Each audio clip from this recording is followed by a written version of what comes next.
Hello guys, এই ভিডিওটা আমার বন্ধুদের উদ্দেশ্যে। তোরা যে বললি জীবনে নাকি আমার কোনোদিন প্রেম হবে না, তবে একটা কথা শোন, কালকে আমি ডেটিংয়ে গিয়েছি, তাও একটা মেয়ের সাথে। আচ্ছা, মেয়েটা তো প্রথমেই বলছে আমায় কোনোদিন ছেড়ে যেও না।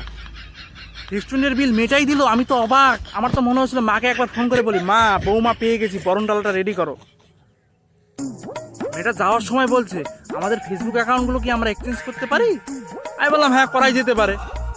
তোমাদের এইসব শুনে মনে হতে পারে যে আমাদের দুজনের সম্পর্ক 2-3 বছরের, তবে একটা কথা আগেই ক্লিয়ার করে দিচ্ছি, আমাদের প্রথম কথা হয়েছিল ফেসবুকে সেই 3 সপ্তাহ আগে, তারপরেই আজকে দেখা।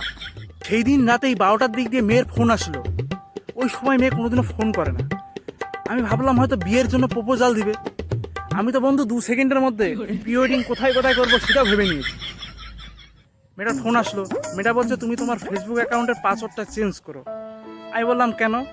তোমার ফেসবুক অ্যাকাউন্টে তো 110টা ফ্রেন্ড, তার মধ্যে 10টা তো তোমারই ফেক অ্যাকাউন্ট। আমি যখন মেয়েটার ফেসবুক অ্যাকাউন্টটা খুললাম, অবাক কাণ্ড।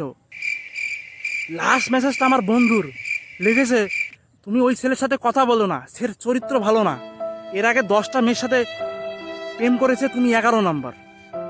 ভাবো বন্ধু, যার সাথে আমি আজকেও চা খেয়ে আসলাম। আগে যদি জানতাম বন্ধু, চায়ের মধ্যে 20 মিশিয়ে দিতাম। 10 মিনিট আমি মেয়েটার অ্যাকাউন্ট খালি ঘাটছিলাম।